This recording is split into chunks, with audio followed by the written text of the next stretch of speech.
March 21st, 1801. 2:00 a.m. The Mediterranean moonlight cast long shadows across the sand dunes outside Alexandria, Egypt.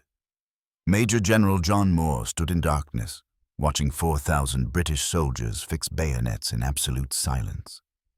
In exactly 30 minutes, he would order these men to charge uphill through the night into the teeth of the most feared army on earth.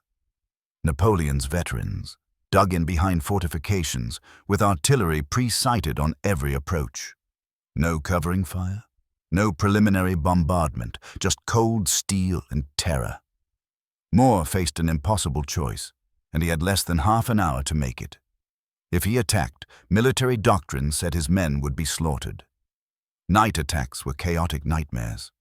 Uphill night attacks against prepared positions were suicide. His soldiers, many of them raw recruits who'd never seen combat, would be advancing blind into veteran French infantry who'd conquered most of Europe. The French held the high ground. They had superior numbers. They knew the terrain. Every tactical principle Moore had learned in 30 years of warfare screamed that this attack would fail catastrophically. But if he didn't attack, the British expeditionary force would be destroyed anyway. The French were massing for their own assault at dawn. British intelligence confirmed it. General François Menou had concentrated 12,000 troops with orders to annihilate the British beachhead before reinforcements could arrive. The French would attack in overwhelming force with the rising sun at their backs, coordinated artillery support, and all the advantages Moore's force currently lacked. By sunset tomorrow, the entire British army in Egypt would be dead or captured. Napoleon's grip on Egypt would be unbreakable, and Britain's strategic position in the Mediterranean would collapse. Moore had to strike first. He had to strike in darkness, and he had to do the most terrifying thing any soldier can do: charge with bayonets into the unknown. This was the most audacious tactical decision of the Egyptian campaign of 1801. A campaign that changed the balance of power in the Mediterranean, marked the beginning of the end for Napoleon's dreams of Eastern Empire, and demonstrated that Britain could project military power globally to challenge French dominance. The midnight bayonet charge at Alexandria would kill over 2,000 French soldiers in less than 20 minutes, break a veteran French division, and turn the tide of the entire campaign. It was the single bloodiest close-quarters engagement of the Napoleonic Wars to that point. It proved that cold steel, courage, and shock could overcome superior position and firepower. It made Moore a legend among British infantry and established principles of night attack that would be studied for the next century. And somehow, it's been almost completely forgotten by everyone except military historians who specialize in the Napoleonic era. By the end of this story, you'll understand why this midnight charge matters more than most people realize. Why it represents one of those rare moments when tactical audacity changes strategic reality, when individual courage breaks the seemingly inevitable, and when a single violent hour echoes through decades of history. But we can't just jump straight to the bayonets and the screaming. Without understanding the context, the desperate strategic situation, the personalities involved, and why British soldiers were fighting in Egypt in the first place, the charge itself makes no sense, and the context is absolutely wild. To understand March 1801, we need to go back to 1798, when Napoleon Bonaparte did something that seemed completely insane. He invaded Egypt.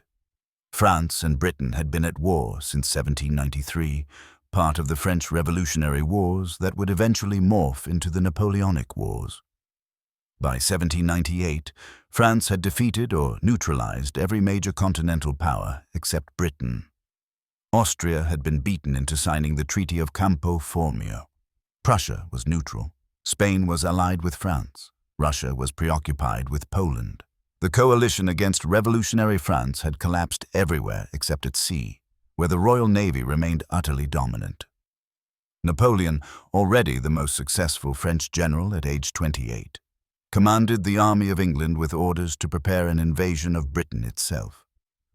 But he looked at the Channel, looked at the Royal Navy, and concluded the invasion was impossible. Not difficult. Impossible. The French Navy couldn't protect an invasion fleet long enough to get troops across. Britain's wooden walls were impregnable. So Napoleon proposed something characteristically audacious. Strike at Britain indirectly by seizing Egypt, cutting Britain's routes to India, establishing a French power base in the eastern Mediterranean, and potentially marching overland to threaten British India itself. The Directory, France's governing body, approved the plan largely because it would get the dangerous young general out of Paris and far from domestic politics. In May 1798, Napoleon sailed from Toulon with 40,000 troops, evaded the Royal Navy through a combination of luck and skill, captured Malta, landed in Egypt, defeated the Mamluk rulers at the Battle of the Pyramids in July, and occupied Cairo by the end of summer. It was a stunning achievement that seemed to open up entirely new strategic possibilities. But then, Admiral Horatio Nelson caught up with the French fleet at Aboukir Bay on August 1, 1798, and destroyed it completely in the Battle of the Nile. Napoleon's army was now stranded in Egypt, cut off from France, with no naval support and no realistic hope of reinforcement. The strategic situation had inverted catastrophically. Napoleon tried to break out by invading Syria in early 1799, but the campaign failed at the Siege of Acre. The Ottoman Empire declared war on France. A British Ottoman amphibious force landed at Aboukir and was defeated by Napoleon in his last major victory in Egypt, but the writing was on the wall. The Egyptian adventure had become a strategic dead end. In August 1799, Napoleon did what Napoleon always did when trapped. He abandoned his army and escaped back to France, where he promptly overthrew the Directory in the coup of 18 Brumaire and made himself first consul, effectively dictator of France. He left General Jean-Baptiste Kleber in command in Egypt with instructions to negotiate an evacuation if possible. Kleber was murdered in June 1800. Command passed to General Jacques-François Menou, a capable but less charismatic officer. By late 1800, approximately 25,000 French troops remained in Egypt, sick, demoralized, cut off from home, but still dangerous. They'd been fighting in brutal conditions for over 2 years. They'd defeated Mamluk cavalry and Ottoman infantry. They were hardened veterans who'd learned to survive in the desert, fight through plague outbreaks, and improvise solutions to every logistical nightmare imaginable. And they were dug in, determined to hold Egypt as long as possible, because Napoleon's diplomatic efforts were focused on forcing Britain to allow a French withdrawal with honor as part of a general European peace settlement. This was the strategic picture in early 1801. A veteran French army occupying Egypt, blocking the eastern Mediterranean, threatening Ottoman territory, and representing an ongoing challenge to British interests in a region that Britain considered vital to maintaining its routes to India and its position as a global maritime power. Britain couldn't allow this situation to continue. The security of India, the jewel in the crown of British imperial possessions, depended on controlling the sea routes through the Mediterranean and around Africa. A French Egypt meant constant threat to those routes, a permanent base for French operations against British interests, and a dagger pointed at the Ottoman Empire, whose weakness could invite Russian expansion or complete collapse of the regional order. Parliament authorized an expeditionary force to drive the French out of Egypt by force. This was an enormous commitment. It required transporting 15,000 British and Allied troops across the Mediterranean, landing them on a hostile shore, supplying them in a desert environment, and defeating a veteran French army that had already proven it could win against larger Ottoman forces. The man chosen to command this expedition was General Sir Ralph Abercrombie, one of Britain's most respected military leaders. At 67 years old, Abercrombie was near the end of a long military career that had included service in Europe and the West Indies. He was known for reforming British training and discipline, for caring about the welfare of common soldiers, and for preferring careful planning to flashy heroics. Abercrombie understood he faced a desperately difficult mission. He had to transport his army from Malta to Egypt, execute an amphibious landing against probable French resistance, establish a beachhead in hostile territory, then march inland to engage a French army that had already defeated every enemy it had faced in Egypt.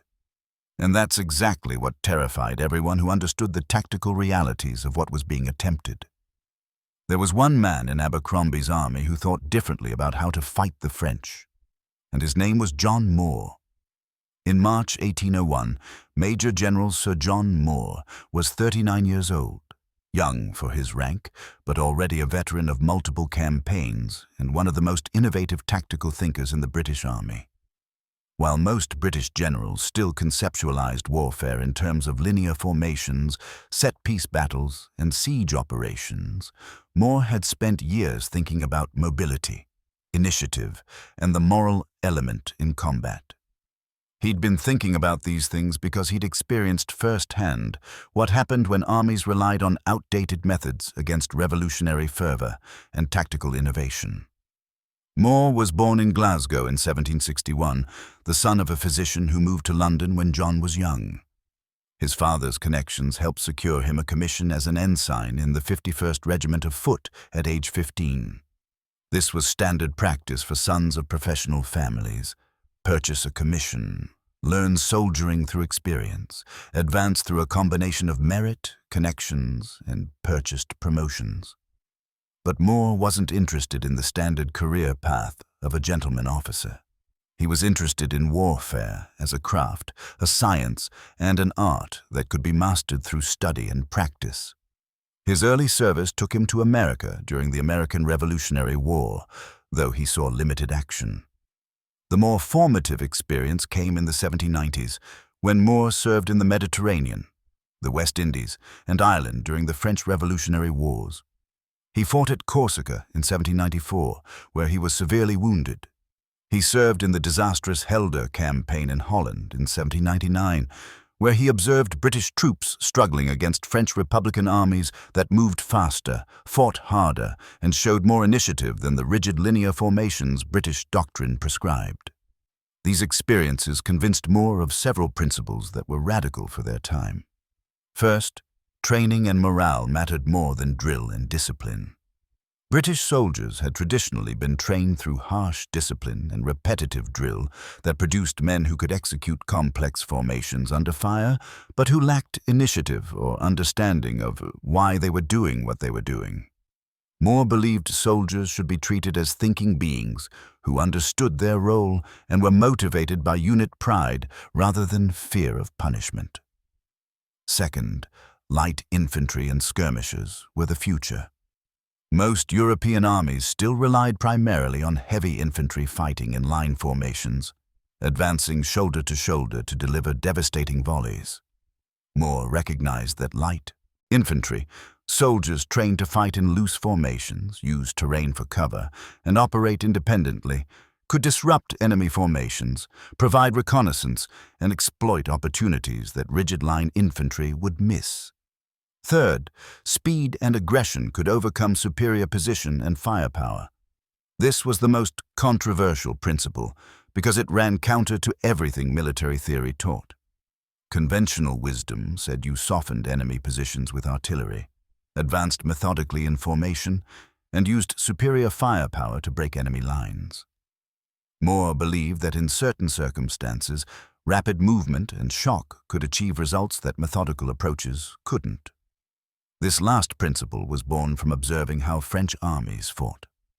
French revolutionary and Napoleonic tactics emphasized l'audace, audacity, aggression, rapid movement, overwhelming force at the decisive point. French armies won not through superior drill, but through superior élan, the spirit and moral force that came from soldiers who believed in their cause and trusted their commanders to lead them to victory. Moore had studied these tactics. He'd fought against them, and he'd concluded that British armies could only defeat French armies by adopting their own version of aggressive, mobile warfare while maintaining the superior training and discipline that was Britain's traditional strength. By 1801, Moore had established a reputation as one of the Army's most capable brigade and division commanders. He'd trained light infantry companies, He'd advocated for reforms in how soldiers were treated and trained. He'd written reports arguing that British soldiers, properly led and trained, were superior to French soldiers in individual quality, even if French armies had advantages in size and aggression. Abercrombie recognized Moore's talents and gave him command of one of the expedition's brigades, roughly 4,000 men organized into several battalions of line infantry and light infantry companies. This put Moore in position to influence tactical decisions during the campaign.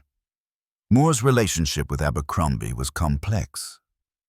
The older general respected Moore's abilities, but sometimes found his aggressive instincts worrying.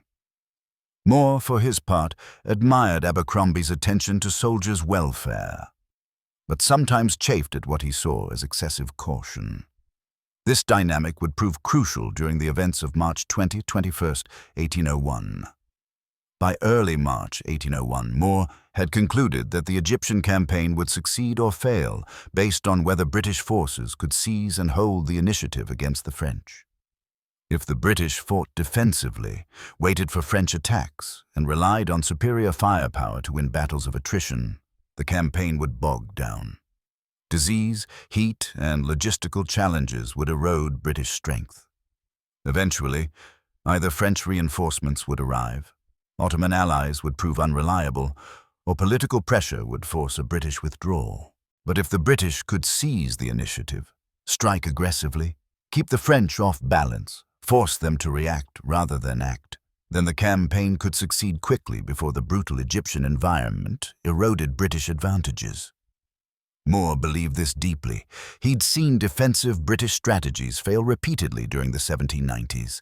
He'd watched French armies seize initiative and win campaigns through audacity rather than superiority of numbers or position. And he was about to get a chance to prove his theories in the most dramatic way imaginable. The expedition sailed from Malta in early March 1801.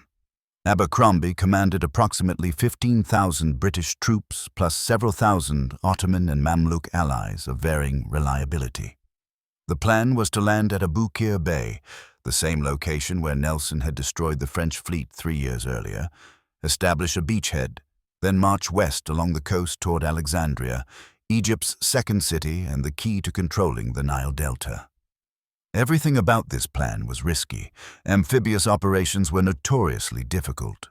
Landing troops from ships onto hostile beaches required precise coordination, favorable weather, surprise, and luck. If the French defended the beaches in strength, the landing could turn into a massacre, with British soldiers shot down as they waded ashore or struggled to organize on unfamiliar ground. The French knew the British were coming. Reconnaissance had spotted the British fleet.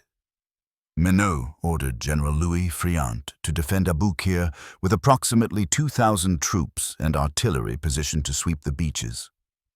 Abercrombie approached the landing with characteristic caution. He spent days reconnoitering the coast, looking for the best landing sites, studying the defenses. On March 8th, he ordered the landing to begin. What followed was one of the most successful opposed amphibious landings of the era. British troops landed under fire, but pushed through French resistance with bayonet charges that drove Friant's outnumbered forces back from the beaches. The French fought well, but were overwhelmed by superior numbers and the determination of British infantry, who'd trained extensively for this moment. By evening of March 8th, the British had established a secure beachhead. Friant retreated toward Alexandria with approximately 1,400 survivors. Moore's brigade was in the first wave. His men had trained specifically for amphibious operations, learning to quickly exit boats, form up under fire, and advance in coordination. Moore personally led his brigade ashore and directed the initial assaults that secured the landing sites. The successful landing was enormously important. It proved the expedition could operate effectively in hostile territory. It gave British forces a secure base for further operations. And it demonstrated to the French and to the British troops themselves that British soldiers could match French soldiers in offensive operations. But now came the hard part, marching inland and defeating the main French army. The terrain between Aboukir and Alexandria was a nightmare of sand dunes, salt lakes, and limited roads. Supplying the army required bringing everything by sea, landing it through surf, and transporting it across sand. Water was scarce. Heat was punishing. Disease was endemic. Typhus, dysentery, and ophthalmia afflicted hundreds of soldiers. Abercrombie moved cautiously. He spent nearly 2 weeks consolidating his position, bringing up supplies, and preparing for the march to Alexandria. He knew Menou was concentrating French forces for a major battle.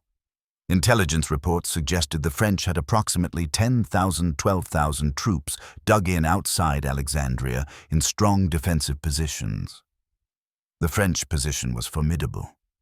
Menou had positioned his army along a ridge system that ran roughly parallel to the coast, with both flanks anchored on terrain features that made envelopment difficult.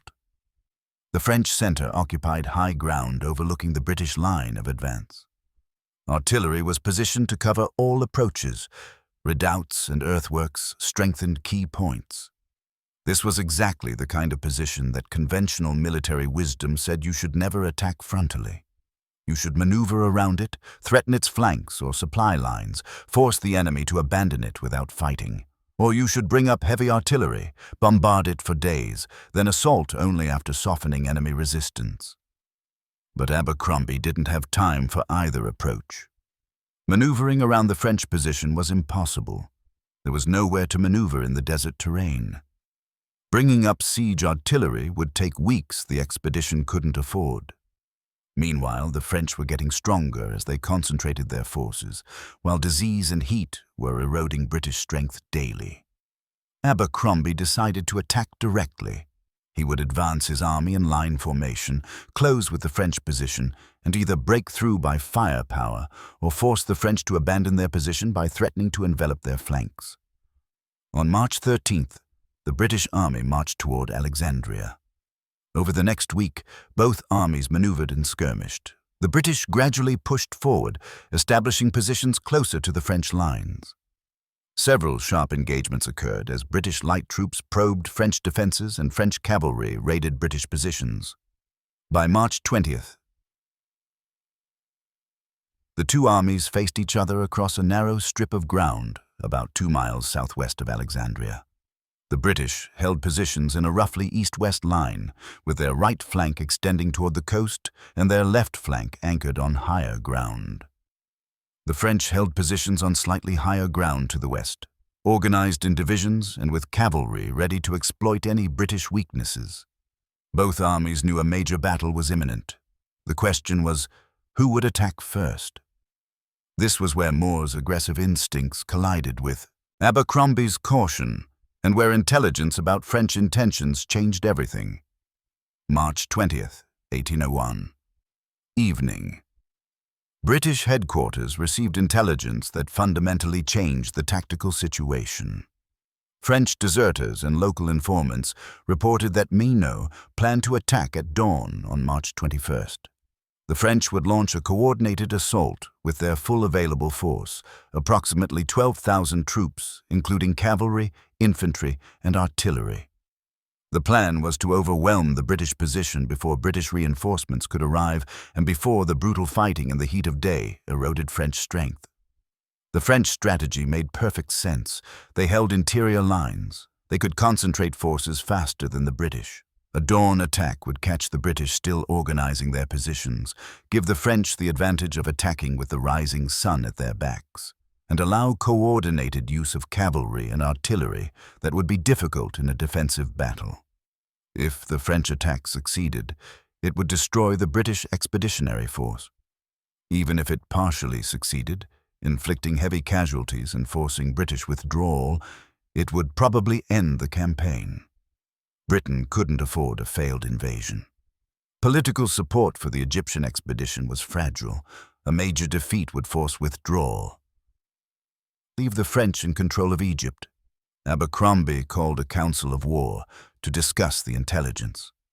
Should the British prepare to receive the French attack defensively, or should they somehow strike first?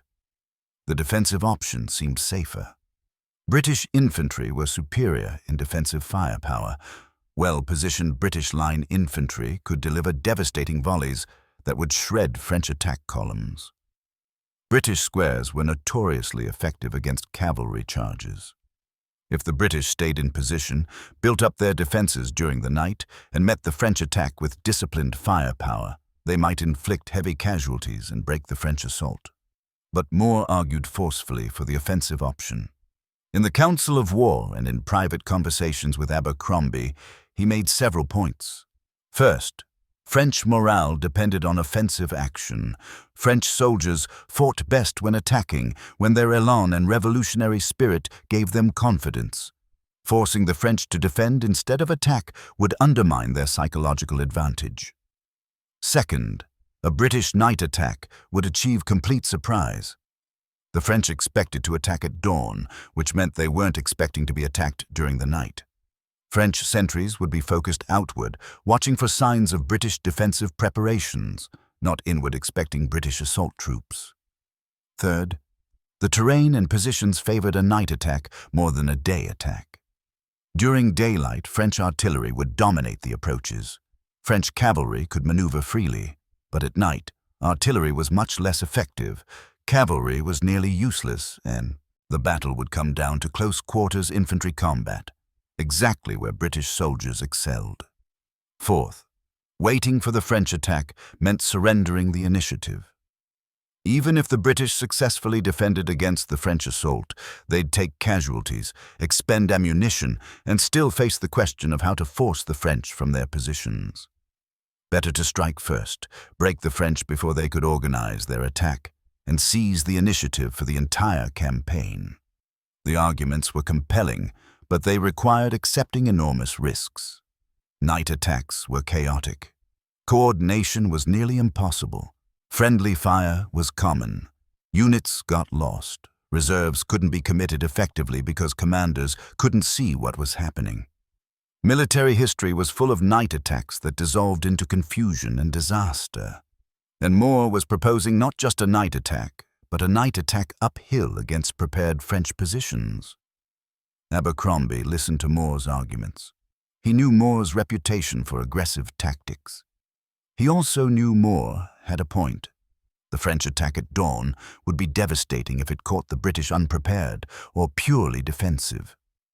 The decision Abercrombie made showed his own courage and his respect for Moore's judgment. He authorized Moore to prepare a night attack using Moore's brigade plus supporting units, approximately 4,000 troops total. The attack would launch at 2:30 a.m. on March 21st, roughly 3 hours before dawn, aimed at the French positions on the British left flank where French forces were concentrated for their planned dawn assault. It was an enormous gamble. If the attack failed, Moore's brigade would be destroyed, and the British left flank would collapse just as the French main attack hit the British center and right. The entire army could be rolled up and annihilated. If the attack succeeded, it would disrupt the French attack plan and inflict heavy casualties and potentially win the campaign in a single night. Moore had 12 hours to prepare. He was risking his reputation, his career, his life, and the lives of 4,000 men on his belief that audacity and cold steel could overcome superior position and firepower. This was his moment. Everything he'd learned, everything he'd theorized about aggressive tactics and shock action would be tested in the most visceral way possible. Moore spent the late evening and early morning hours of March 2021 preparing for the attack with meticulous attention to detail that belied the desperately tight timeline. The force he assembled consisted of 4 battalions of line infantry plus supporting light infantry companies, roughly 4,000 men total. The core units were the 42nd Regiment of Foot, Royal Highland Regiment, better known as the Black Watch, the 58th Regiment of Foot, and elements of several other regiments. These were experienced battalions that had proven themselves during the landing at Aboukir and subsequent operations. Moore's first challenge was reconnaissance. You can't attack what you can't see, and attacking at night meant his troops would be advancing essentially blind into enemy positions. He spent the evening hours personally scouting the French positions, memorizing terrain features, identifying the most practical approach routes. The ground was miserable. Sand dunes alternated with rocky patches. Scrub vegetation provided concealment, but also meant soldiers could easily become disoriented. The French occupied a ridge system that gave them clear fields of fire during daylight, but that also channeled British approaches into predictable routes. Moore identified a route that would allow his force to approach within several hundred yards of French positions while using terrain for concealment. The key was a depression that ran parallel to the French line, offering dead ground, space where British troops could mass without being visible from French positions. The second challenge was preparation and briefing. Night attacks required even more careful preparation than daylight operations because soldiers had to know exactly what to do without being able to see their officers or respond to complex commands. Moore assembled his officers and gave them explicit, simple instructions. Absolute silence until the order to charge. No talking, no smoking, no rattling equipment. Sound carried in the desert night, and the entire operation depended on surprise. Advance in line formation, maintaining unit cohesion by touch. Soldiers would maintain contact with the men on either side by linking arms or maintaining light physical contact. This was the only way to keep formations together in darkness. No firing, fix bayonets, but do not load weapons. This was crucial and radical. Moore knew that if his troops fired their muskets, the muzzle flashes would reveal positions, break formation cohesion, and reduce the attack to a confused firefight. The attack would succeed through cold steel or not at all. When the order came to charge, advance at the double, a fast jog, directly at French positions. Speed and momentum were everything. French troops who woke to find British bayonets charging at them in darkness would panic. French troops who had time to form up and deliver organized volleys would slaughter the British, rally on the captured French positions. After breaking through, units were to reorganize on the French defensive works and prepare to repel counterattacks. Moore knew French reserves would counterattack, and British troops would need to hold what they'd captured. Moore also made a crucial decision about artillery. He would not use preliminary bombardment. Cannon fire would alert the French and negate surprise. The infantry would attack without fire support. The third challenge was managing soldiers' fear. Night attacks were terrifying. Soldiers would be advancing into darkness, not knowing what they'd encounter, unable to see their officers or their comrades, facing veterans. French infantry who'd defeated armies across Europe. Moore addressed this by visiting the assembled battalions personally, speaking to groups of soldiers, explaining exactly what they would do and why. He emphasized several points. You are better soldiers than the French. You've proven it at Aboukir. You'll prove it again tonight. The French aren't expecting attack. You'll have complete surprise. They'll be sleeping or standing sentry, thinking about their own attack at dawn. You'll hit them before they can organize resistance. Stay together. Trust the men on either side of you. Move forward as one. The French will break. I'll be with you. Moore promised to personally lead the charge. This mattered enormously in an era when officers were expected to lead from the front, and soldiers took courage from seeing their commanders sharing the danger. By 1:30 a.m., the force was assembled in the depression Moore had identified during his reconnaissance. 4,000 men waited in darkness, bayonets fixed, muskets unloaded, listening to whispered commands being passed down the lines. The night was cold by Egyptian standards, perhaps 60 degrees Fahrenheit. A quarter moon provided minimal light, enough to see vague shapes, but not enough for clear visibility beyond a few yards. The Mediterranean breeze carried sound away from French positions, a piece of luck that increased chances of surprise. Moore moved along the lines one final time, checking that units were in position, that officers understood their roles, that soldiers were ready. At 2:15 a.m., he gave the order to advance. 4,000 men began moving forward through darkness, maintaining formation by touch, advancing as silently as men carrying weapons and equipment could move across broken ground. The tension was unbearable. Every stumble, every scrape of equipment, every whispered command seemed catastrophically loud.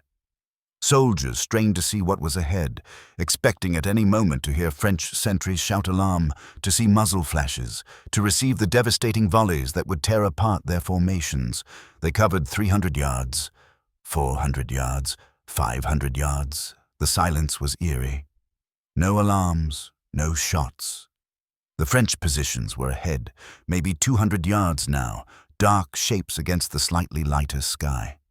Moore could hear his own heartbeat. This was the moment. Too close to retreat, too far to charge.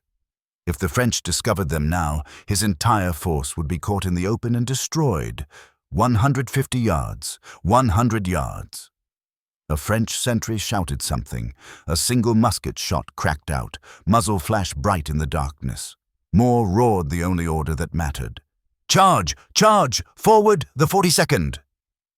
4,000 British soldiers began running uphill through the night, screaming, bayonets leveled, a wave of steel and fury erupting from darkness into the French positions. The French had perhaps 30 seconds to react before the avalanche hit them. The midnight bayonet charge hit the French positions like a physical force, 4,000 men moving at a run, weapons lowered, voices raised in an inhuman collective roar that rose from the darkness. French soldiers had been sleeping.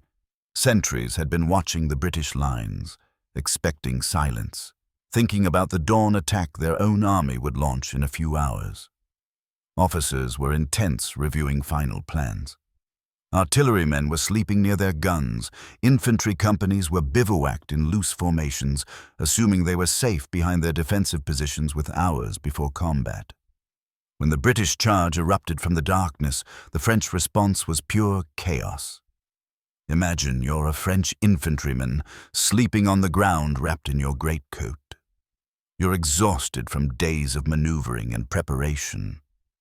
You're thinking about the attack you'll make at dawn, thinking about glory, thinking about finally driving these British out of Egypt. You fall into uneasy sleep sometime after midnight.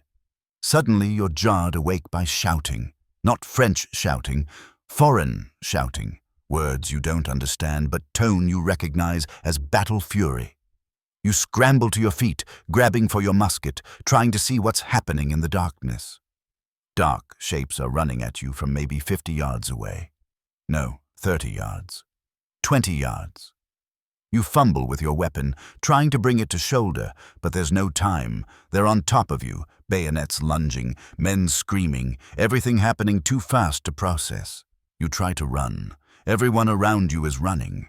The darkness is full of British soldiers, bayonets flashing in moonlight, advancing in an organized line that sweeps through your positions like a wave. This scene repeated itself across a front of several hundred yards as the British charge hit French positions. The 42nd Regiment, the Black Watch, struck the French left flank. These were Highland soldiers, renowned for ferocity and close combat, many of them veterans of multiple campaigns. They'd trained extensively with bayonets. They understood that success in a charge depended on maintaining momentum, on never stopping, on driving forward until the enemy broke. The French soldiers in their path tried to form line. A few managed to fire scattered shots, muzzle flashes in darkness, the crack of musketry. But there wasn't time for organized volley fire, wasn't time for officers to establish firing lines, or for sergeants to dress ranks. The British were already there, bayonets lunging, soldiers closing to wrestling distance. French soldiers broke. Companies that might have stood firm in daylight, that might have delivered devastating return volleys in an organized battle, simply disintegrated when hit by the unexpected charge in darkness. Men fled toward the rear, dropping weapons, abandoning positions, seeking any escape from the nightmare of British bayonets appearing from the night. The 58th Regiment hit the French center. Their experience was similar.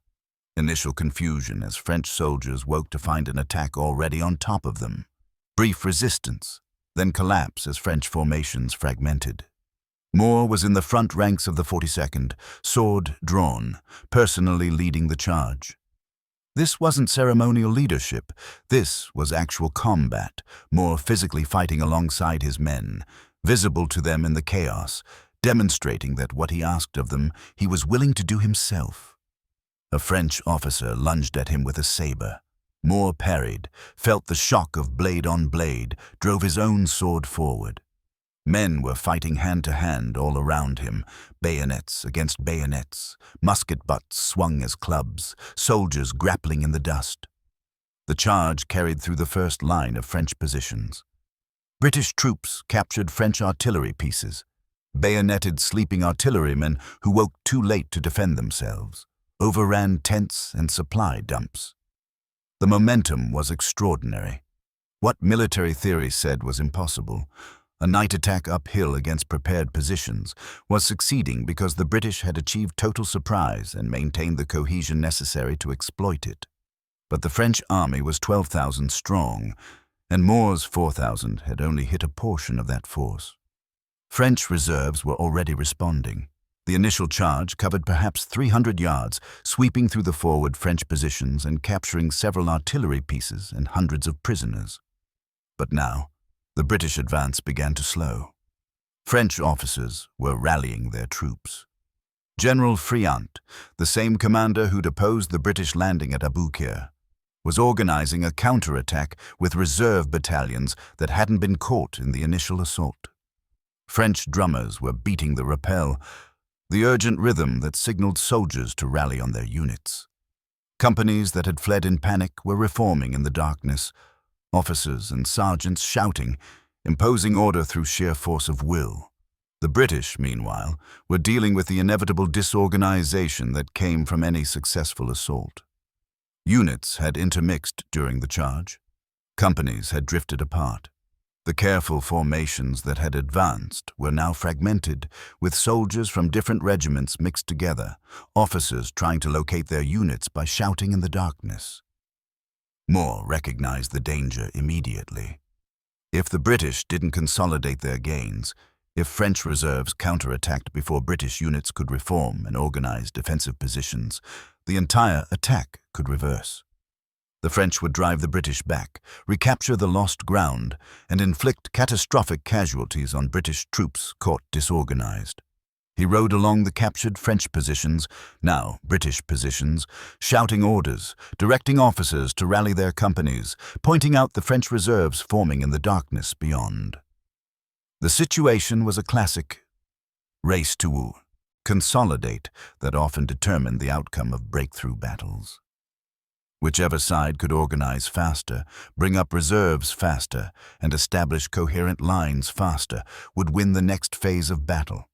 French reserves attacked around 3 a.m., perhaps 30 minutes after the initial British charge. These were veteran troops, battalions that had fought at the pyramids, in Syria, at Aboukir. They weren't raw recruits who could be panicked by darkness and surprise. They were professionals who understood night fighting and who were determined to retake the positions they'd lost. The French counterattack came as a series of battalion-level assaults across the captured British front. In the moonlit darkness, British soldiers saw dark masses approaching, heard French drummers beating the charge, heard French officers shouting "En avant! En avant!" This time, the French had the advantage of attacking organized positions defended by British troops who were tired from their own assault and disorganized from intermixed units. The fighting was brutal. Unlike the initial British charge, which had been one-sided slaughter, this phase became genuine close-quarters combat where both sides were committed. Both sides organized enough to fight effectively, and casualties mounted rapidly on both sides. A French battalion struck the position held by elements of the 42nd. The Highlanders met them with bayonets. The two forces collided in hand-to-hand combat. Bayonets, musket butts, fists, anything that could inflict damage.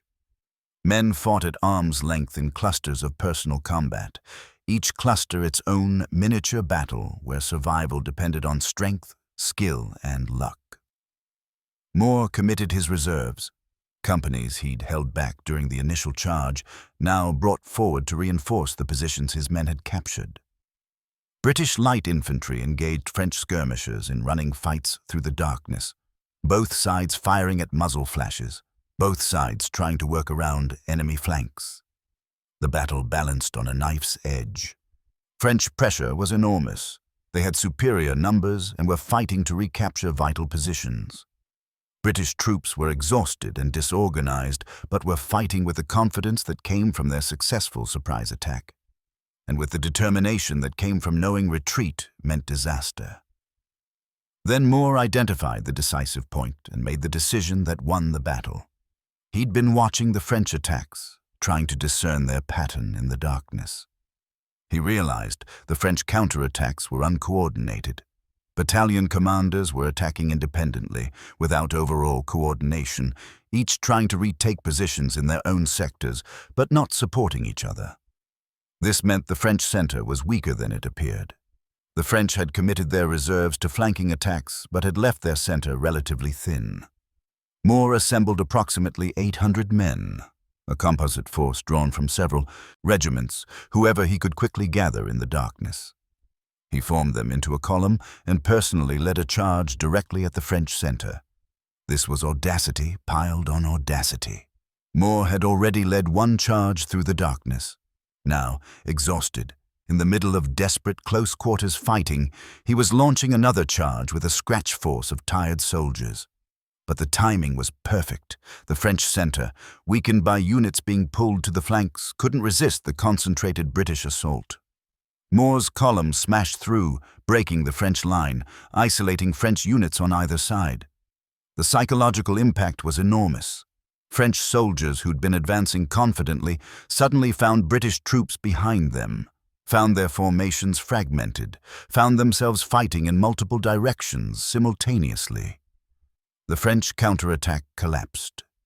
Units that had been advancing began falling back.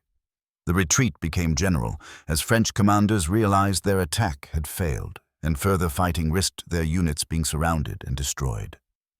By 4 a.m., roughly 90 minutes after the initial British charge, the battle was effectively over. The French were retreating in disorder. British troops held the captured positions and were beginning to organize proper defensive lines. The cost had been appalling. Over 2,000 French soldiers were dead or dying on the battlefield. Several hundred more were wounded or captured. French casualties concentrated in the units that had been caught by the surprise initial charge.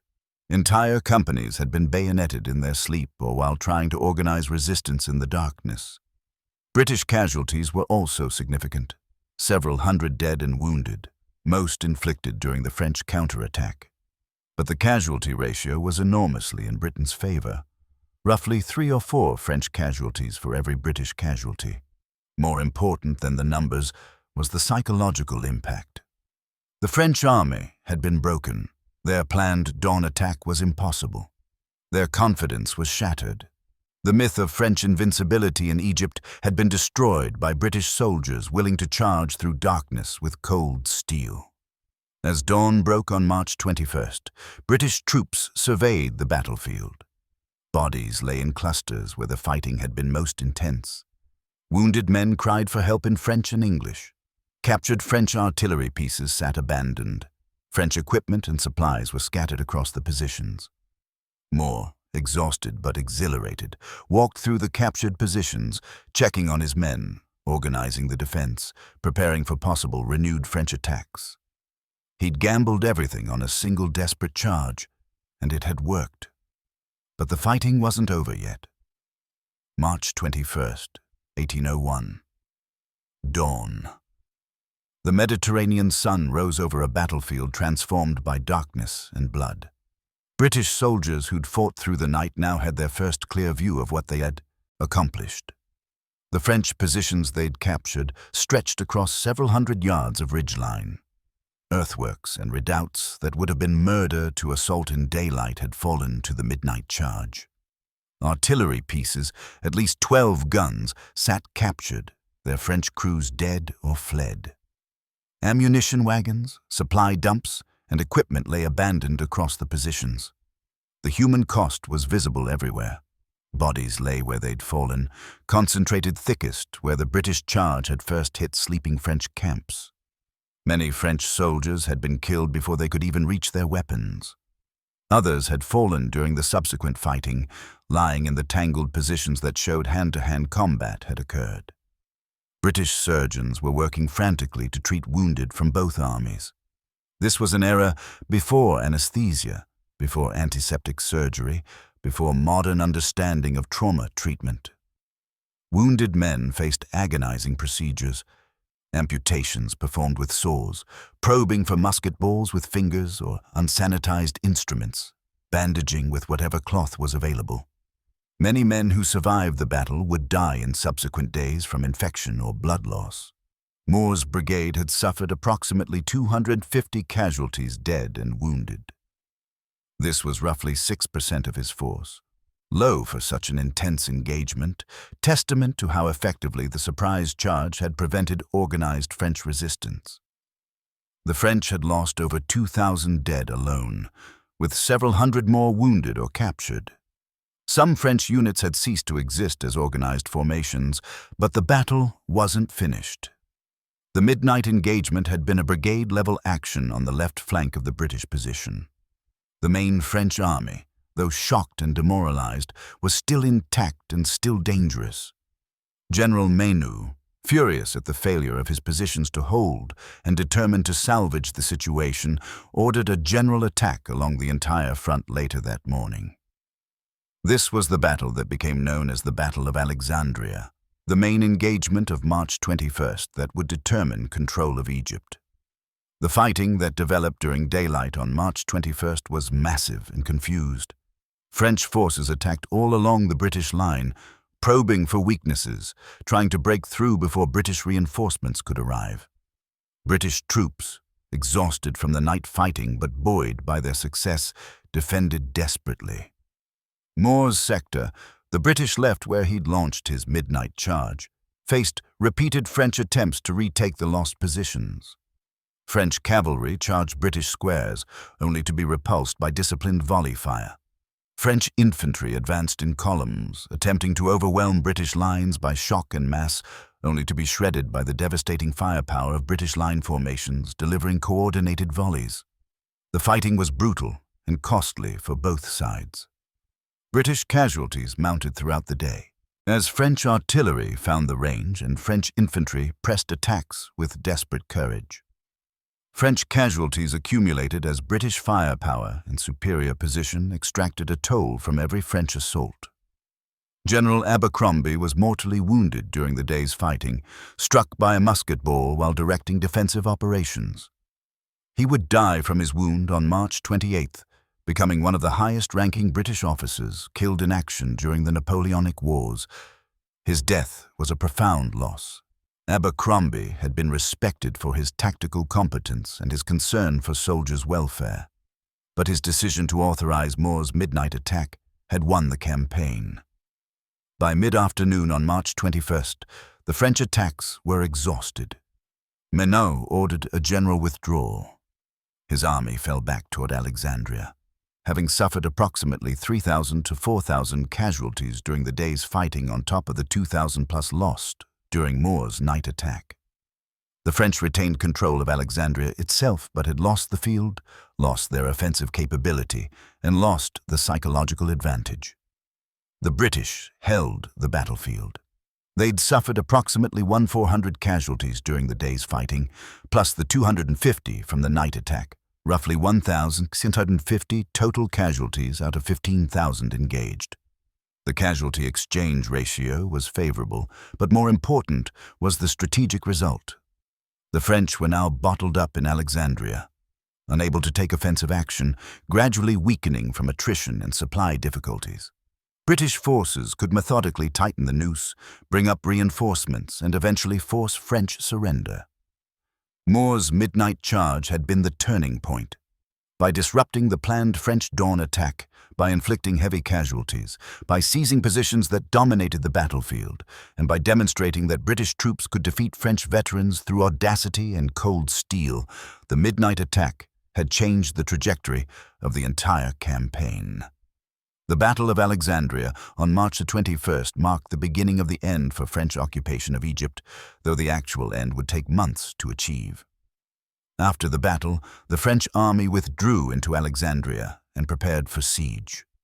Menot had approximately 10,000 troops remaining in reasonably effective condition, plus several thousand more in scattered garrisons across Egypt. But the strategic situation was hopeless. British forces, reinforced by additional troops arriving from India and Malta, gradually surrounded Alexandria. A British squadron blockaded the port, cutting off any hope of French reinforcement or supply by sea.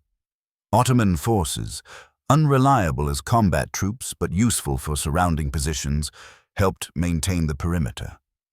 The city of Cairo, held by a French garrison under General Augustin Belliard, faced similar siege conditions. British and Ottoman forces surrounded the city and waited for starvation and disease to force surrender. In Cairo, the situation resolved first. Belliard negotiated surrender terms in June 1801. Under the agreement, French troops would be repatriated to France with their personal weapons, but would surrender artillery and heavy equipment. This was an honorable surrender that recognized the French had fought well but faced impossible circumstances. In Alexandria, Menot held out longer, hoping that European diplomatic developments would force Britain to negotiate favorable terms. But by August 1801, with supplies exhausted, disease rampant, and no hope of relief, Menot accepted similar surrender terms. On September 2, 1801, the French garrison marched out of Alexandria with honors of war, flags flying, drums beating, weapons shouldered, and boarded British ships that would take them back to France. The French occupation of Egypt was over. For John Moore, the immediate aftermath of the Battle of Alexandria brought recognition and advancement. His midnight bayonet charge was celebrated in Britain as an example of British infantry superiority and tactical audacity. He was promoted to Major General, confirmed, and given command of larger forces in subsequent operations. But Moore wasn't interested in glory for its own sake. He was interested in how the lessons of Alexandria could be applied to British military practice more broadly. He spent the next several years developing the training methods that would create the famous British Light Infantry battalions, the 95th Rifles and other units that would become the backbone of Wellington's Peninsular Army. Moore's principles that soldiers should be trained to think, that aggression and mobility mattered more than rigid drill, that proper training produced soldiers who could be trusted with independent action, would prove crucial during the Peninsular War, 1808 to 1814, where British forces would need to operate in difficult terrain against French armies that outnumbered them. Moore himself would die heroically at the Battle of Corunna in January 1809, killed while covering the evacuation of British forces from Spain. His death would make him a romantic figure in British military history, the gallant general who died in the moment of victory, buried at night on the battlefield, mourned by the army he'd trained and led. But his real legacy was the proof he'd provided at Alexandria that British infantry, properly trained and properly led, could defeat any army in the world through courage, discipline, and tactical audacity. The British victory in Egypt in 1801 had consequences that rippled far beyond the immediate military result. To understand why this campaign mattered strategically, you need to understand the global context of 1801. First, it demonstrated British capability for power projection. Britain in 1801 was primarily a naval power. The Royal Navy was the world's largest and most effective naval force, but Britain's army was small compared to the massive conscript armies of France. The Egyptian campaign proved Britain could transport, supply, and command an expeditionary force thousands of miles from home, fight in hostile climate and terrain, and defeat a veteran French army. This capability would prove crucial during the Napoleonic Wars, allowing Britain to intervene in Spain, Portugal, the Mediterranean, and the Low Countries, while maintaining garrisons in India, the Caribbean, and elsewhere. Second, it secured British routes to India. This may seem abstract, but in 1801 India was the source of enormous British wealth and power. The East India Company controlled vast territories in the subcontinent, generating revenues and providing resources that underwrote British military and naval operations globally. French control of Egypt threatened these routes, both the traditional path through the Mediterranean and around the Cape of Good Hope. Driving the French from Egypt secured British strategic communications and removed a permanent threat to India.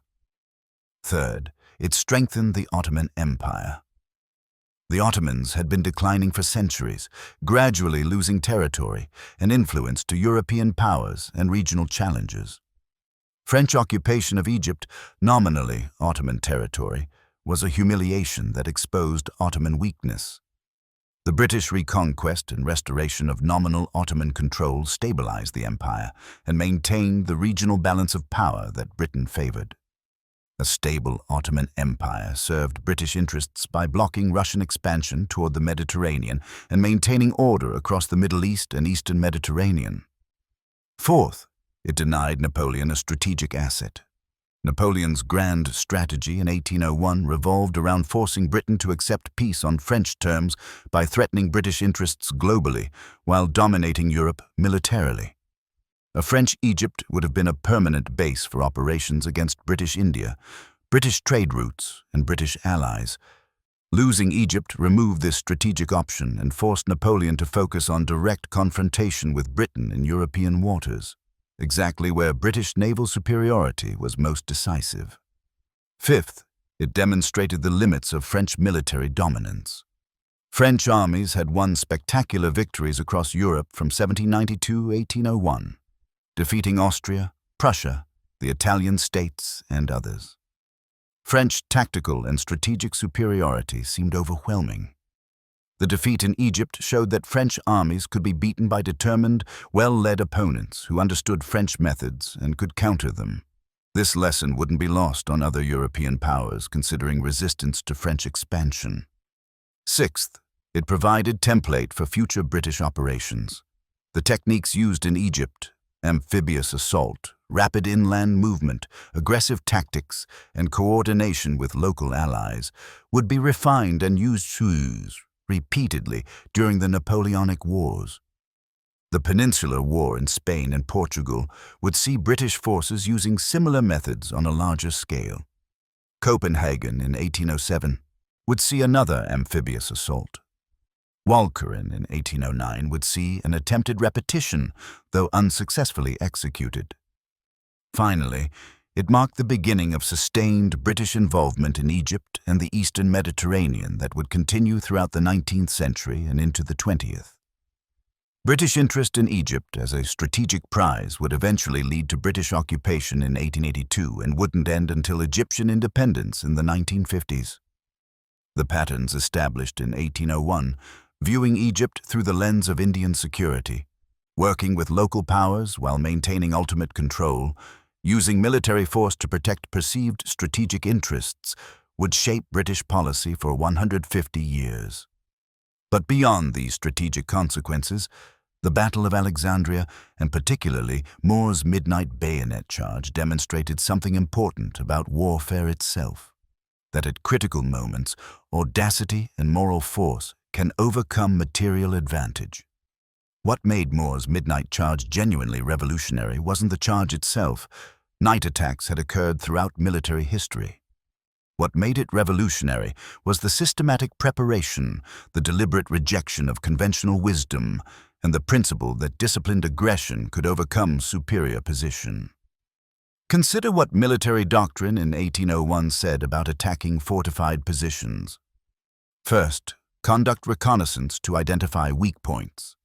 Second, bring up artillery to bombard the position and suppress enemy fire. Third, send forward skirmishers to probe defenses and draw enemy fire. Fourth, launch assault columns at identified weak points, supported by continued artillery fire. Fifth, commit reserves to exploit any breakthrough. Moore's attack violated every element of this doctrine. No artillery bombardment, no skirmishers probing defenses, no daylight reconnaissance of exact positions. just massed infantry charging in darkness with unloaded weapons, relying entirely on shock, surprise, and cold steel. This shouldn't have worked. Every military theorist from Frederick the Great to contemporary French and British manuals would have predicted disaster. But it worked because Moore understood something about human psychology and combat that military theory overlooked. That moral force, surprise, terror, momentum could paralyze enemy response more effectively than firepower could suppress it. French soldiers in 1801 were veterans who'd fought in Egypt for 3 years, who'd defeated Mamluk cavalry and Ottoman infantry, who'd survived plague in battle and harsh conditions. They weren't cowards who'd break at the first sign of danger. But when woken from sleep by screaming British soldiers with bayonets appearing from darkness, they broke. The psychological shock of the unexpected, the visceral terror of hand-to-hand combat, the confusion of darkness, these factors overwhelmed training and experience. Moore's insight was that this psychological dimension could be deliberately exploited through proper preparation and execution. The key wasn't just attacking at night, but attacking in a specific way, achieving complete surprise, maintaining formation cohesion through the approach, launching from close enough distance that enemy forces had no time to organize, and pressing the attack with enough violence and momentum that enemy forces psychologically collapsed before physically resisting. This became doctrine for British light infantry and special operations throughout the 19th century. The principles Moore demonstrated, careful reconnaissance, detailed preparation, disciplined approach march, sudden overwhelming violence at close quarters, would be recognized as the foundations of successful assault tactics. During the Peninsular War, British forces would repeatedly use nighttime or early morning assaults to capture fortified positions that conventional doctrine said required lengthy sieges. The storming of Badajoz in 1812, the assault on San Sebastian in 1813, these operations used principles Moore had proven at Alexandria. During World War I, the trench raid tactics that became standard operating procedure, detailed planning, silent approach, sudden violence, rapid withdrawal, were direct descendants of Moore's methods. The commandos and special forces of World War II would use similar principles: surprise, speed, violence of action. Modern military doctrine still recognizes these principles. The U.S. Army's Ranger Handbook, the British Army's Infantry Battle School curriculum, Special Operations Forces worldwide, all teach variations of what Moore proved in 1801. That under the right circumstances, with proper preparation, surprise and audacity can achieve results that firepower and superior numbers cannot. Yet the Battle of Alexandria remains relatively obscure. Most people who know anything about the Napoleonic Wars can name major battles like Trafalgar, Austerlitz, Waterloo. Few can name Alexandria. Fewer still know about Moore's midnight charge. Why? So why has the Battle of Alexandria, and specifically Moore's midnight bayonet charge, faded from popular memory despite its tactical brilliance and strategic importance? First, the complexity of context. Egypt in 1801 was a sideshow to the main theaters of the Napoleonic Wars. Most people's understanding of this era focuses on the massive land battles in Europe, Austerlitz, Jena, Wagram, Leipzig, or the naval confrontations like Trafalgar. The Egyptian campaign requires understanding why French forces were in Egypt in the first place, why British forces mounted an expedition, what strategic interests were at stake. This complexity creates a barrier to popular narratives that prefer simple settings. Napoleon invades Russia is easier to grasp than British forces fight Napoleon's army stranded in Egypt after Nelson destroyed their fleet 3 years earlier. Second, it wasn't the final decisive moment. The Battle of Alexandria was militarily decisive for the Egyptian campaign, but the French didn't surrender immediately. The siege of Alexandria lasted another 5 months. The campaign resolution was anticlimactic, negotiated surrender rather than dramatic final battle. Popular military history loves decisive final confrontations.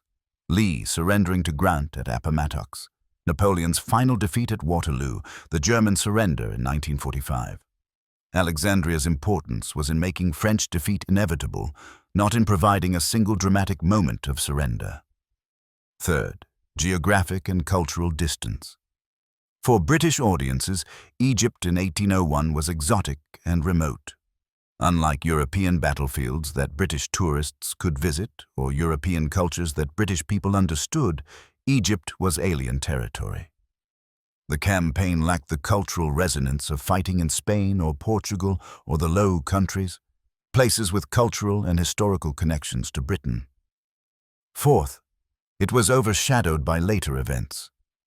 Moore's death at Corunna in 1809 became the romantic story that defined his legacy in British popular memory.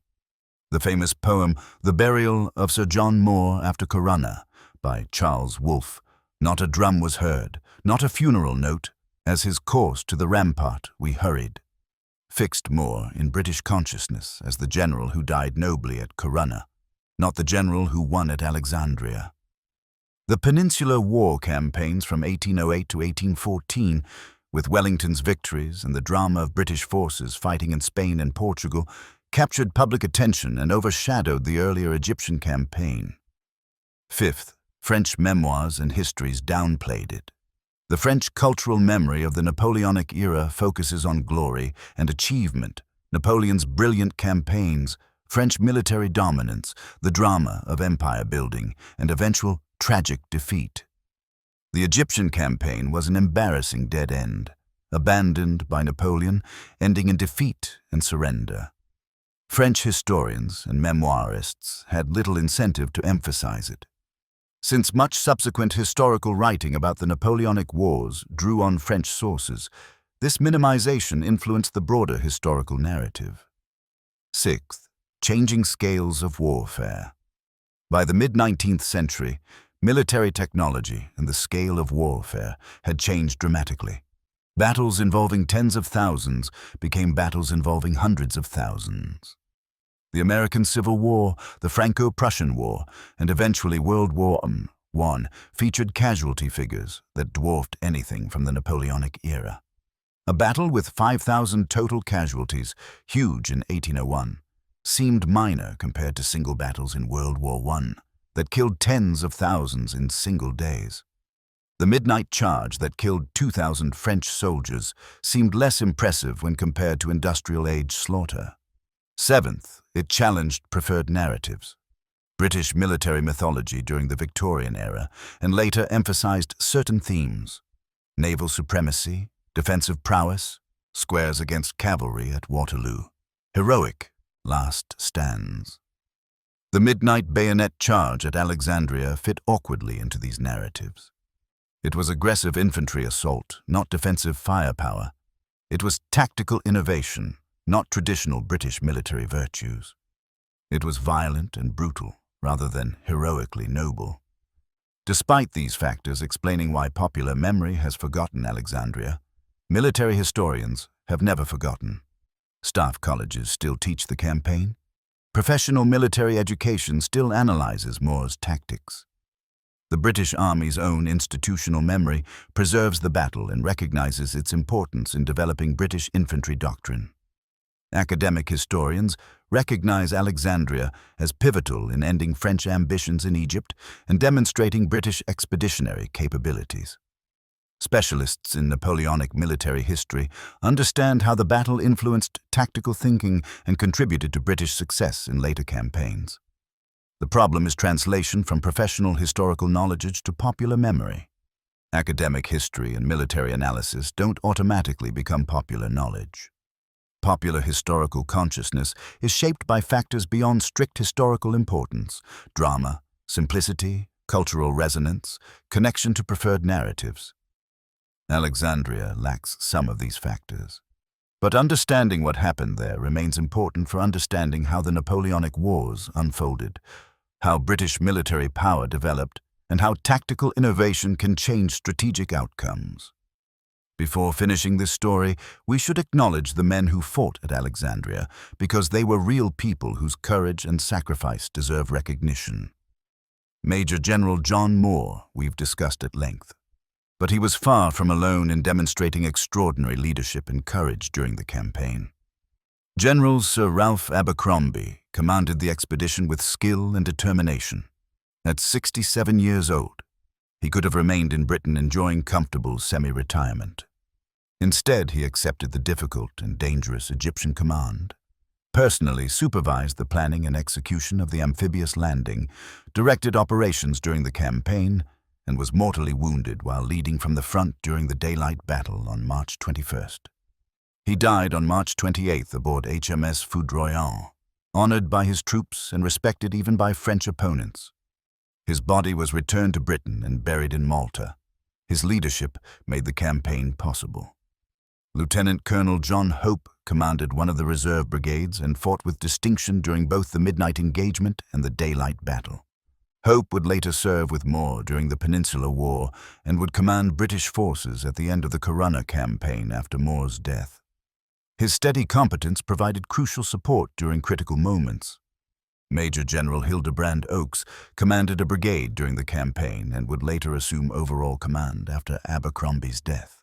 His role was less dramatic than Moore's, but equally essential, managing logistics, coordinating with Allied Ottoman forces, and maintaining operational continuity. Among the regimental officers, dozens displayed exceptional courage. The officers of the 42nd Regiment, Black Watch, who led their men through the darkness into French positions. The officers of the 58th Regiment, who maintained unit cohesion during the chaotic fighting.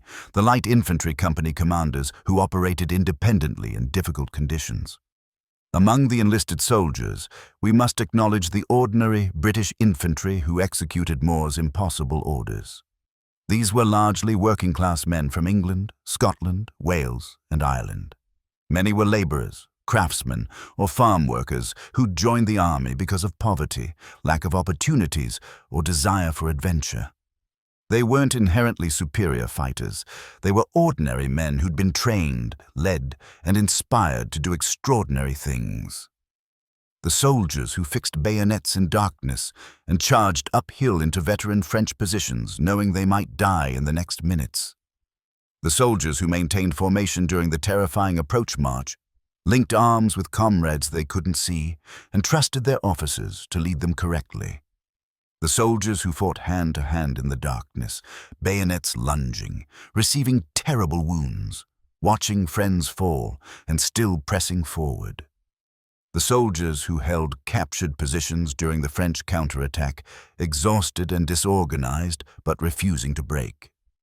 On the French side, we should acknowledge General François Menou, who commanded forces that fought skillfully despite impossible strategic circumstances. His soldiers weren't inferior to British soldiers. They were veterans who'd conquered Egypt, survived harsh conditions, and fought with courage throughout the campaign. The French defeat at Alexandria wasn't because French soldiers were cowardly or incompetent. They were beaten by superior tactics executed with determination at a critical moment. The French soldiers who were killed during the midnight charge, sleeping one moment, fighting for their lives the next, dying in confusion and darkness. They deserved better than to die in a campaign that had already been strategically lost, fighting far from home for objectives that no longer made sense. Each of the 2,000 French soldiers who died during the midnight engagement was a person with family, hopes, fears, and life story that ended violently in Egyptian darkness. We should acknowledge the wounded from both armies. The soldiers who survived injuries but lived with disability and pain for the rest of their lives. The soldiers who lost limbs to crude amputation. The soldiers who suffered from infections, psychological trauma, and the invisible wounds of combat that 1801 medicine didn't understand and couldn't treat. And we should acknowledge the many people, British, French, Egyptian, Ottoman, whose names we don't know but whose labor, courage, and sacrifice made the campaign possible. The sailors who transported troops and supplies. The surgeons who worked desperately to save lives with inadequate tools and knowledge. The Egyptian guides and laborers, the Ottoman allied forces, the civilians caught in a war that wasn't their choice. History tends to remember generals and forget soldiers, Remember victories and forget costs. Remember glory and forget suffering. At Alexandria, 2,000 French soldiers died in roughly 20 minutes during Moore's charge, each death representing a person with individual consciousness, fears, and desires. Several thousand more were wounded or killed during the subsequent fighting. On the British side, over 1,600 were killed or wounded during the full day's fighting. These weren't statistics, they were people. Acknowledging this doesn't diminish the importance of the battle or the courage displayed. Rather, it honors the full reality of what happened, that military victory comes at human cost, that tactical brilliance produces real suffering, that we can simultaneously admire courage while mourning loss. In the end, the Battle of Alexandria and Moore's midnight bayonet charge deserve to be remembered not just as historical events, but as demonstrations of universal principles about warfare, leadership, and human potential. The first principle: at critical moments, audacity matters more than resources. Moore's 4,000 troops attacking uphill in darkness against 12,000 French troops in prepared positions shouldn't have worked according to any material calculation of combat power. But audacity, doing the unexpected, striking when conventional wisdom said to defend, using darkness as weapon rather than obstacle, created conditions where superior French resources didn't matter. Throughout history, similar moments occur where boldness achieves what caution cannot. This doesn't mean audacity always succeeds or that taking risks is always wise, but it means that sometimes, at inflection points, boldness creates opportunities that prudence cannot. The second principle: preparation enables spontaneity. Moore's charge wasn't reckless gambling. It was calculated risk based on careful reconnaissance, detailed planning, and thorough training. The soldiers who charged through darkness maintained formation because they'd trained for exactly this scenario. The assault succeeded because every officer understood their role and every unit knew its objective. Spontaneous battlefield brilliance emerges from systematic preparation. Luck favors the prepared. The third principle: moral force, psychology, surprise, terror, momentum, can overwhelm material force. This was Moore's core insight and what made the midnight charge revolutionary. He understood that breaking enemy psychology could achieve more than breaking enemy bodies. The French troops who fled from their positions weren't physically defeated. They were psychologically shattered by the unexpected, by darkness, by the visceral terror of bayonets emerging from night. Modern military doctrine recognizes this explicitly. Shock and awe tactics, moral component of fighting power, center of gravity analysis. But Moore understood it intuitively in 1801 and demonstrated it practically. The fourth principle: leadership matters decisively. Moore personally led the charge, placed himself in danger, demonstrated through action what he demanded from his men. This wasn't ceremonial, it was functional. Soldiers followed Moore into darkness and death because they saw him sharing the risk, because his presence gave them courage, because his confidence convinced them success was possible. Leadership isn't position or rank. It's the ability to inspire others to do difficult things by demonstrating commitment and competence. The fifth principle: training determines capability. British soldiers weren't inherently braver or more capable than French soldiers, but they'd been trained for the specific mission they executed. They'd practiced night movements, bayonet charges, maintaining formation in difficult conditions. Training converted ordinary men into effective soldiers who could execute complex operations under extreme stress. This principle remains central to modern military effectiveness. Professional forces succeed not through superior numbers, but through superior training that produces superior capability. The sixth principle: individuals can change history at critical moments. Moore's decision to launch the midnight charge changed the campaign's outcome. Abercrombie's decision to authorize the attack despite its risks made the decision possible. The soldiers who maintained formation during the approach march made success achievable. History is shaped by vast forces: economics, geography, technology, culture. But history also has inflection points where individual decisions and actions matter enormously. Alexandria was such a moment. Remove Moore's charge, and the campaign possibly fails. French forces attack at dawn on March 21st. British forces fight defensively. Battle becomes stalemate or French victory. Campaign bogs down. Political pressure forces British withdrawal. French remain in Egypt. Remember the night of March 21st, 1801. Remember 4,000 British soldiers fixing bayonets in darkness, preparing to do something military wisdom said was impossible. Remember Moore's decision to gamble everything on audacity and shock.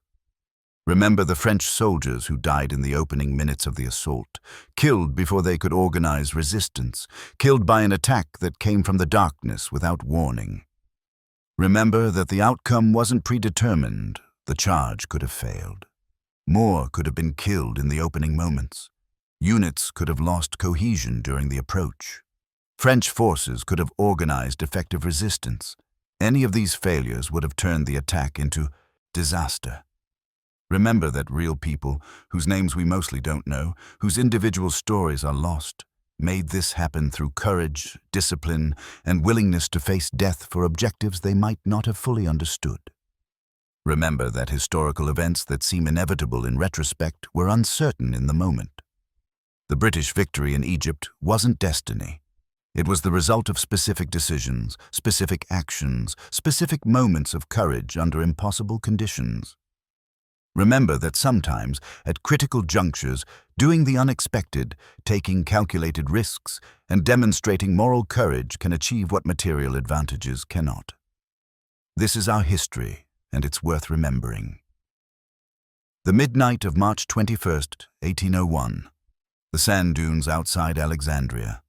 The moonlight casting shadows. 4,000 men with fixed bayonets. One general who believed audacity could overcome position. 20 minutes of violent chaos that killed 2,000 enemy soldiers and changed a campaign. This happened. Real men did this. And their achievement, demonstrating that courage, preparation, and tactical innovation could overcome superior numbers and position, echoes through military history to the present day.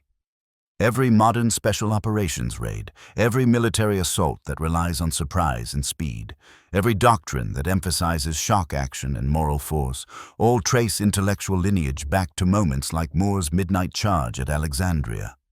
We should remember it, not to glorify war. War is terrible and destroys lives. Not to romanticize violence. Violence is brutal and causes immense suffering, but to honor the courage of men who faced impossible odds and prevailed through discipline, training, and audacity. To recognize that at certain moments, individual decisions and actions matter enormously. To understand that history is shaped not just by vast impersonal forces, but by people making choices under extreme pressure. The Battle of Alexandria, March 21st, 1801. The midnight bayonet charge. 2,000 French soldiers killed in minutes. The campaign won. British power projected successfully across thousands of miles. Napoleon's eastern ambitions ended. The template established for British operations throughout the Napoleonic Wars.